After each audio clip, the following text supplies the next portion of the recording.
Salut à tous, aujourd'hui After Zap image numéro 784. Avant de débuter sur une longue page réservée au Classico entre le PSG et l'OM, je tiens à remercier toutes les personnes qui se sont abonnées à la chaîne récemment, les personnes qui continuent de le faire jour après jour. On a dépassé le palier des 89 000 abonnés sur la chaîne, ça fait hyper plaisir, merci à vous tous.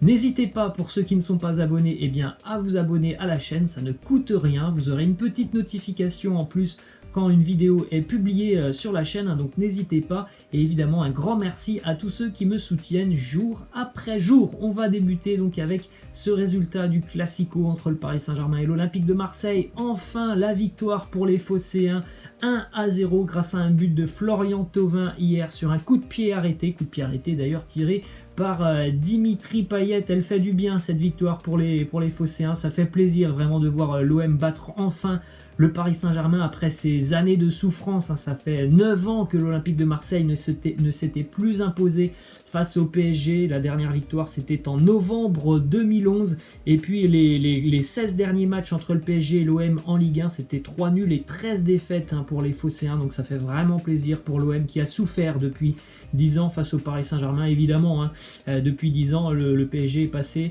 sous l'ère Qatari. Ensuite, on continue évidemment avec ce que vous avez sous les yeux, tout simplement. Peut-être que certains n'ont pas la chaîne Téléfoot et se demandent comment s'est déroulé ce Classico. Eh bien, vous avez la réponse sous les yeux. C'était une véritable boucherie hier. On a eu l'impression de voir un match des années 90 entre le PSG et l'OM où il y avait énormément de coups même. Et bien regardez, hier pas moins de 19 cartons ont été distribués au cours de ce match, 5 cartons rouges, 14 cartons jaunes, un niveau technique pendant le match très très faible. C'était assez impressionnant. Évidemment ce nombre de cartons de 19 est un record en Ligue 1 au 21e siècle. À noter les expulsions. Toutes les expulsions se sont déroulées à la 97e minute après une mini bagarre générale. En tout cas, des coups ont été portés. Donc expulsion pour Neymar, pour Kurzawa, pour Paredes. Et du côté de l'OM, c'est Benedetto et Jordan Amavi qui ont été exclus. On poursuit du côté de l'OM avec l'homme providentiel de ce début de saison. Et ça fait hyper plaisir de le revoir à ce niveau parce que il a vécu une saison galère l'année dernière puisqu'il a été toute la saison absent pour l'OM. C'est Florian Thauvin qui est impliqué sur les 4 buts de l'OM inscrits cette année en Ligue 1, 2 buts et 2 passes décisives. Ça fait vraiment plaisir pour lui de le revoir déjà très en forme dès ce début de saison. On poursuit avec l'image de joie des Phocéens dans le vestiaire au Parc des Princes. Comme on l'a dit, vraiment ça fait quand même plaisir de voir l'OM battre enfin le Paris Saint-Germain. Une belle image dans le vestiaire, il y a eu pas mal de scènes de joie aussi du côté de la Canebière. Et même, je crois, à l'aéroport de Marignane où les Marseillais étaient attendus par leurs supporters au milieu de la nuit. Petite info du côté du Paris Saint-Germain qui débute sa saison de Ligue 1 par 2 défaites. Battu à Lens 1-0, battu par l'OM 1-0. Ce n'était plus arrivé au Paris Saint-Germain de perdre ses 2 premiers matchs en Ligue 1 depuis la saison 1984-1985. Ensuite, cette petite photo de Dimitri Payet qui rira bien, rira le dernier. Dimitri Payet a assumé son chambrage et repart du Parc des Princes avec la victoire et les 3 points. C'est vrai que le chambrage de Payet et plus globalement des Marseillais pouvait nous laisser croire que le Paris Saint-Germain allait être surmotivé pour tout simplement mettre une claque à l'OM, mais une claque dans le bon sens du terme, c'est-à-dire mettre un 3 ou 4-0 à l'Olympique de Marseille. Le seul problème, c'est que le chambrage a fait complètement disjoncter les Parisiens qui hier n'avaient qu'une envie quand ils sont rentrés sur le terrain, c'est de mettre des coups et surtout mettre des coups et faire payer l'addition à Dimitri Payet.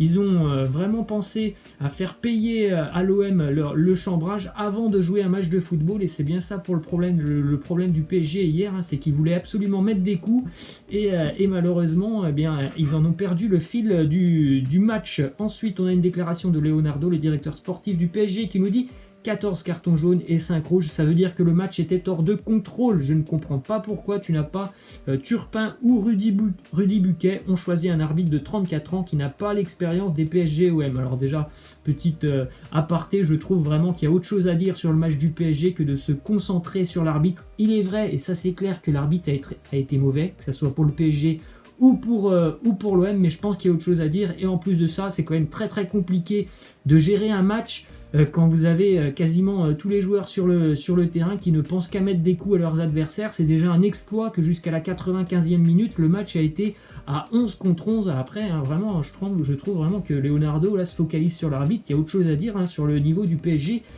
Hier, regardez d'ailleurs, petite image, quand on voit ce tacle de Di Maria sur Payet, et Payet il en a pris énormément des coups hier. Ça c'est carton jaune hier, normalement ça c'est un carton rouge, donc évidemment l'arbitre est à côté du match hier. Il y a eu le but hors jeu aussi pour l'Olympique de Marseille. Il s'est passé énormément de choses, c'était très compliqué, il ne faut pas se mentir pour l'arbitre de tout simplement maintenir ce match quand vous avez des joueurs qui ne veulent que mettre des coups. Ensuite, on a plusieurs déclarations entre Villas-Boas et Thomas Tuchel. André Villas-Boas qui débute et nous dit c'est une victoire historique. Il y a deux phases dans le Classico. Avant et après l'arrivée du Qatar qui a investi 1,5 milliard. Ils veulent gagner la Ligue des Champions, mais ils ne l'ont pas encore. Le petit taquet de Villas-Boas pour les Parisiens. Et évidemment, on le sait tous, Marseille a souffert depuis 10 ans face au Paris Saint-Germain. Mais comme le dit Villas-Boas, il y a un PSG avant le Qatar et après le Qatar. C'est normal, évidemment, que le PSG soit toujours au-dessus de l'Olympique de Marseille depuis 10 ans quand tu as réalisé de tels investissements. Si on prend les résultats des Classicos il y a plus de 10 ans maintenant, c'était pas aussi déséquilibré. Évidemment que l'OM avait souvent son mot à dire face au Paris Saint-Germain. On poursuit avec cette déclaration assez drôle de André Villas-Boas qui nous dit « Thomas Tuchel m'a dit qu'il espérait que j'avais joué au loto ce soir.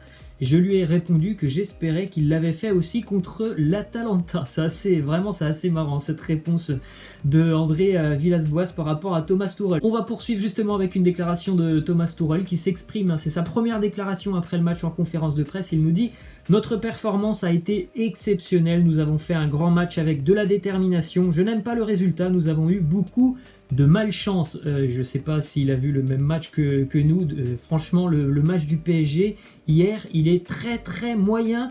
Thomas Tuchel arrive à nous dire qu'ils ont fait un match exceptionnel. Il n'a même pas dit un bon match, il a dit que le match du PSG était exceptionnel. Je suis abasourdi d'entendre cette déclaration de Thomas Tuchel. Je ne sais pas s'il a vu le même match. On a l'impression en plus qu'il ne tient pas son vestiaire. Hier, il a été incapable de calmer ses hommes à la mi-temps. Le PSG, comme je l'ai dit, n'avait qu'une ambition dans le match, c'était de mettre des coups à l'Olympique de Marseille. Et on va terminer les amis avec une dernière déclaration de Thomas Tuchel sur la date du Classico. C'est une déclaration qui est sortie avant le match. Il nous avait dit « Un match comme ça ». Et on va terminer les amis avec une dernière déclaration de Thomas Tuchel sur la date du Classico, déclaration qui est parue avant le match. Il nous dit un match comme ça doit avoir lieu en octobre ou en novembre, au moment où les deux équipes sont prêtes à combattre à leur meilleur niveau. Ce n'est pas possible de jouer ce match dès notre deuxième rencontre. C'est un petit peu énervant de voir le PSG se plaindre du calendrier. Le calendrier est tombé, PSG-OM c'est la deuxième journée, c'est comme ça. Malheureusement pour le PSG, depuis la finale de la Ligue des Champions, des joueurs sont partis en vacances. Certains ont eu le Covid, n'ont pas pu être là hier. Certains étaient là hier mais n'étaient pas prêts, évidemment, avec 2 entraînements dans les jambes, c'était compliqué. L'OM aussi a eu des joueurs qui ont été touchés par le Covid, donc faut pas chercher d'excuses pour le Paris Saint-Germain. Face à une belle équipe de l'OM hier qui a fait son match avec son bloc bas, qui a essayé de contrer les Parisiens. Certainement que si on rejoue le match dans 3 mois avec le PSG qui a son 11 titulaire, qui a des joueurs qui sont à 100%, peut-être que le résultat ne serait pas le même, mais bon, c'est comme ça, le match a été joué hier. Dernière petite aparté les amis sur ce Classico, on a vu énormément de mauvais gestes hier. Bon, j'ai pris la décision de ne pas vous montrer la photo où on voit Di Maria cracher sur Alvaro, ça c'est désastreux. Et puis on verra dans les prochains jours, puisqu'on sait aussi qu'il y a eu visiblement un problème entre Neymar et Alvaro, donc on verra dans les prochains jours si c'est vraiment avéré, puisque moi personnellement j'ai pas la preuve, je ne dis pas que Neymar ment, c'est pas ce que je dis, en tout cas j'ai pas la preuve que Neymar se soit fait traiter de singe, donc on verra dans les prochains jours. En tout cas évidemment, si Alvaro a bel et bien traité Neymar de singe, j'espère évidemment qu'il sera lourdement sanctionné. On va poursuivre les amis avec cette photo du multiplex hier à 15h En Ligue 1, pas mal de buts hier en Ligue 1, avec notamment la victoire d'Angers face à Reims 1-0, la victoire de Brest face à Dijon 2-0 pour les Bretons. À noter 2 buts magnifiques du Stade brestois hier. Je vous incite surtout à voir le deuxième but brestois de Cardona, il est somptueux. Victoire aussi pour Lens 3-2 du côté de Lorient. Lens qui enchaîne après sa victoire face au PSG 1-0. Et puis la victoire du Stade Rennais, bon début de saison pour les Bretons du côté de Nîmes 4-2. Un petit peu plus tôt dans l'après-midi, Lille s'est imposé difficilement dans les dernières minutes face à Metz 1-0. Et puis à 17h, c'est Monaco qui s'est imposé face à Nantes 2-1. On jette un petit coup d'œil au classement de la Ligue 1. À noter que le PSG est 18e et barragiste pour le moment, 0 points pour le Paris Saint-Germain. Évidemment, ça va certainement changer dans les prochaines semaines. On rappelle que des matchs de Ligue 1 vont avoir lieu quasiment tous les jours cette semaine. Ça débutera dès demain avec Montpellier-Lyon. Mercredi, on aura le PSG face au FC Metz, des matchs en retard. Et puis jeudi, on aura aussi un super match entre deux équipes qui pour le moment ont 6 points, à savoir l'Olympique de Marseille et l'AS Saint-Etienne. Ensuite, petite info du côté de l'Olympique Lyonnais, on est tombé d'accord avec Aston Villa pour le transfert de Bertrand Traoré. On parle d'un chèque de 19 millions d'euros pour l'Olympique Lyonnais. Visite médicale qui est prévue aujourd'hui pour Bertrand Traoré. Franchement, 19 millions d'euros, c'est un joli coup pour l'OL, je trouve, de vendre Traoré à ce prix-là. On continue avec une déclaration d'Eduardo Camavinga qui a justifié son choix de rester du côté de Rennes. Il a dit: rester à Rennes, c'est un choix que j'ai pris avec ma famille et on est heureux de ça aujourd'hui. Direction l'Espagne maintenant avec cette info qui concerne Luis Suarez, puisque les dirigeants catalans sont en train de faire pression sur Suarez pour qu'il accepte l'offre de la Juve et qu'il puisse quitter le Barça. On rappelle que Suarez n'a pas été retenu ce week-end pour le premier match amical du Barça. Et pour le moment, Suarez, lui, il tient bon, il est toujours présent aux entraînements. Ensuite, du côté du Real Madrid, petit point financier, malgré toutes les pertes financières liées au Covid, le Real réalise quand même un bénéfice de 320 000 euros sur l'année 2019-2020. Ce bénéfice est un exploit qui a été permis notamment par la baisse des salaires des joueurs de foot et de basket, l'absence de recrues et puis aussi la vente pour le moment de 100 millions d'euros récoltés après la vente de certains joueurs du Real. Autre info du côté du Real qui concerne Eden Hazard. Le Real et le préparateur physique français Grégory Dupont ont préparé un plan spécial pour que Eden Hazard retrouve enfin un état de forme optimal. L'accent sera également mis sur l'aspect psychologique afin que le Belge évacue cette peur d'une nouvelle blessure à la cheville. Ensuite, direction l'Italie avec une déclaration d'Andrea Pirlo, le nouvel entraîneur de la Juventus, qui demande à ses dirigeants l'arrivée d'un renfort offensif. Il nous dit: j'ai besoin d'un attaquant le plus tôt possible, mais le mercato est encore long et il y aura du temps pour travailler. Bon, le mercato, oui, il est encore long, mais voilà, ça se rapproche aussi quand même la fin du mercato, c'est dans moins d'un mois. Maintenant, petite info du côté de l'Atalanta Bergame, on s'intéresse à l'international marocain Amin Harit. L'Atalanta est entré en négociation avec le club de Schalke pour pallier l'éventuel départ de Papou Gomez, Papou Gomez qui pourrait se diriger du côté des Émirats. Direction l'Angleterre maintenant avec un résultat important hier, c'est la victoire d'Everton du côté de Tottenham 1-0 grâce à Dominic Calvert-Lewin sur une magnifique tête, une victoire méritée pour les Toffees. On a vu déjà de très très belles choses avec l'arrivée de certains joueurs cet été. Everton est une équipe qui s'est vraiment renforcée. En revanche, du côté de Tottenham, toujours très décevant. On a l'impression de voir la même équipe que l'année dernière. Très très peu d'envie sur le terrain. Ça a été vraiment très moyen ce qu'on a vu des Spurs hier. Et une dernière info pour terminer cet After Zap image sur Arjen Robben qui était de retour hier sur les terrains d'Eredivisie avec Groningue. Et malheureusement pour Robben, il est sorti après une petite demi-heure de jeu avec son équipe touchée.